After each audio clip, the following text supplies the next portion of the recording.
G'day, Bob Nixon, Gisborne Peak Winery. Just a brief note for those of you who have been following the progress of our hands-on days. Back in January we had our Canopy Management and Crop Estimation Day, attended by a band of faithful my vine parents, and we had a great morning and enjoyed a lunch to follow.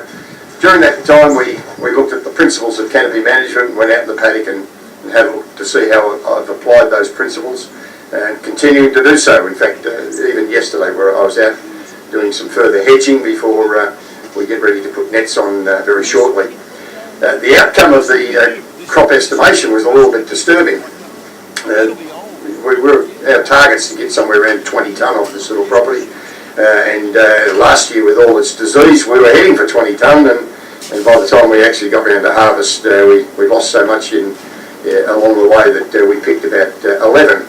Well, it was a bit disturbing this year during our crop estimation to in fact come up with potential harvest this year of only about 11 tonne.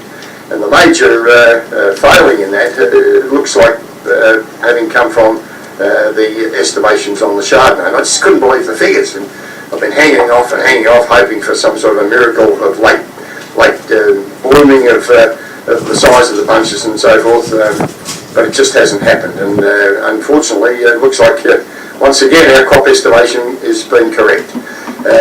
Now I discussed this just a couple of excuse me a couple of days ago with a colleague who also plants Chardonnay quite close to me, and we believe he's having exactly the same problem.